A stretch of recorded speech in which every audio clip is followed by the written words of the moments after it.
Hi అండి, నమస్తే. Welcome back to VV Kitchens. నేను మీ వర్ధిని విజయ్.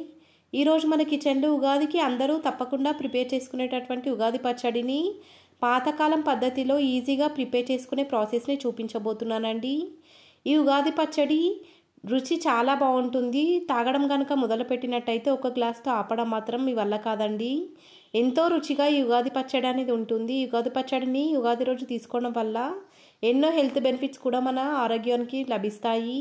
తప్పకుండా తెలుగు వాళ్ళందరూ ప్రిపేర్ చేసుకునే ఈ ఉగాది పచ్చడిని ఫస్ట్ టైం ప్రిపేర్ చేసే వాళ్ళు ఇంకా బ్యాచిలర్స్ కూడా ఏ విధమైన హడావిడి లేకుండా పర్ఫెక్ట్గా ప్రిపేర్ చేసుకునేలాగా ఈ పచ్చడిని చూపించబోతున్నానండి. మరి లేట్ చేయకుండా ప్రాసెస్లోకి వెళ్ళిపోదాం. ముందుగా ఒక గిన్నెలోకి 100 గ్రాముల దాకా కొత్త చింతపండుని వేసుకోవాలి. ఈ చింతపండులో ఏమైనా డస్ట్ పార్టికల్స్ ఉంటాయి కాబట్టి ఈ చింతపండు గిన్నెలోకి వాటర్ని వేసుకొని చింతపండు మొత్తాన్ని ఒకసారి అటు ఇటు కదుపుకుంటూ వాష్ చేసేసుకున్న తర్వాత ఈ గిన్నెలో ఉన్నటువంటి వాటర్ మొత్తాన్ని కూడా డ్రైన్ చేసేసుకొని ఇప్పుడు ఈ గిన్నెలోకి కొత్త వాటర్ని వేసేసుకొని చింతపండు మునిగిపోయేంత వరకు కూడా వాటర్ని వేసుకోవాలి. మనం ఎప్పుడైతే పచ్చడిని ప్రిపేర్ చేద్దాం అనుకుంటామో అంతకంటే ఒక అరగంట ముందు ఈ చింతపండుని ఈ విధంగా నానబెట్టుకోవాలి. అలా గనక ముందుగా నానబెట్టుకున్నట్లయితే ఈ చింతపండులో ఉన్న రసం మొత్తాన్ని కూడా ఈజీగా తీసేసుకోవచ్చండి. చింతపండును నానబెట్టుకున్న తర్వాత ఇప్పుడు మరొక బౌల్లోకి 100 గ్రాముల దాకా బెల్లాన్ని కూడా వేసేసుకొని బెల్లాన్ని కూడా మునిగిపోయేంత వరకు వాటర్ వేసేసుకొని నానబెట్టుకోవాలి. చింతపండు క్వాంటిటీ ఎంతైతే తీసుకుంటున్నామో అంతే క్వాంటిటీ బెల్లాన్ని కూడా తీసుకోవాలండి. అలా కనుక చేసినట్లయితే ఈ పచ్చడి టేస్ట్ మాత్రం సూపర్గా వస్తుంది. అరగంట తర్వాత ఇందాక మనం నానబెట్టుకున్నటువంటి చింతపండులో ఉన్న గుజ్జు మొత్తాన్ని కూడా బయటకు తీసేసుకొని ఆ గుజ్జు మొత్తాన్ని కూడా ఒక డ్రైనర్ని యూస్ చేస్తూ ఒక బౌల్లోకి ట్రాన్స్ఫర్ చేసేసుకోవాలి. ఇప్పుడు ఈ మిగిలిన గుజ్జులోకి మరికొన్ని వాటర్ని వేసుకొని దాన్ని కూడా కొంచెం గట్టిగా ప్రెస్ చేసేసుకొని చింతపండులో వచ్చినటువంటి వాటర్ మొత్తాన్ని కూడా మరొకసారి డ్రైన్ చేసేసుకోవాలి.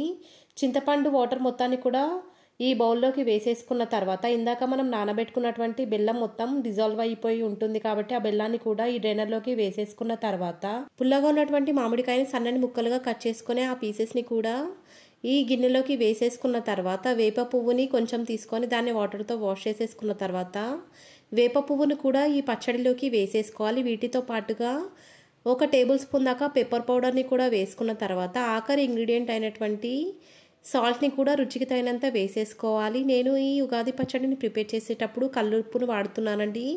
మీరు సన్నుప్పును కూడా యాడ్ చేసేసుకోవచ్చు. మీ దగ్గర ఉన్నటువంటి సాల్ట్ని బట్టి ఏ సాల్ట్ని వేసుకున్నా కూడా బాగానే ఉంటుంది.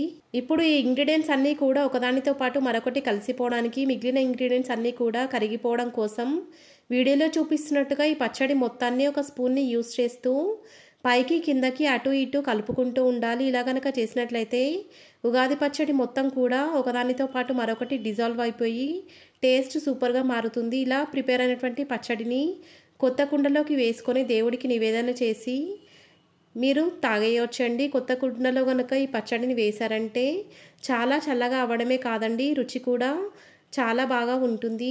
అంతేనండి, కేవలం 10 నిమిషాలలో ఉగాది పచ్చడిని ఇలా ఈజీగా ప్రిపేర్ చేసుకోవచ్చు. దీని రుచి మాత్రం అచ్చం పాతకాలంలో మన పెద్దవాళ్ళు చేసేలాగే ఉంటుంది. ఈ ఉగాది పచ్చడే కాదండి, మరికొన్ని ఉగాదికి ప్రిపేర్ చేసుకునే స్పెషల్ వంటకాలు కూడా మన ఛానల్లో అవైలబుల్గా ఉన్నాయి. మీకు కనుక కావాలనుకుంటే లింక్ డిస్క్రిప్షన్లో ఇస్తాను, మీకు వీలైతే ఒకసారి చెక్ చేసేయండి. ఈ ఉగాదికి ఈ పద్ధతిలో ఈ పచ్చడిని ప్రిపేర్ చేసి ఎలా వచ్చిందో నాకు ఫీడ్బ్యాక్ ఇవ్వడం మాత్రం మర్చిపోకండి. ఈ రెసిపీ కనుక మీకు నచ్చినట్లయితే లైక్ చేయండి, షేర్ చేయండి.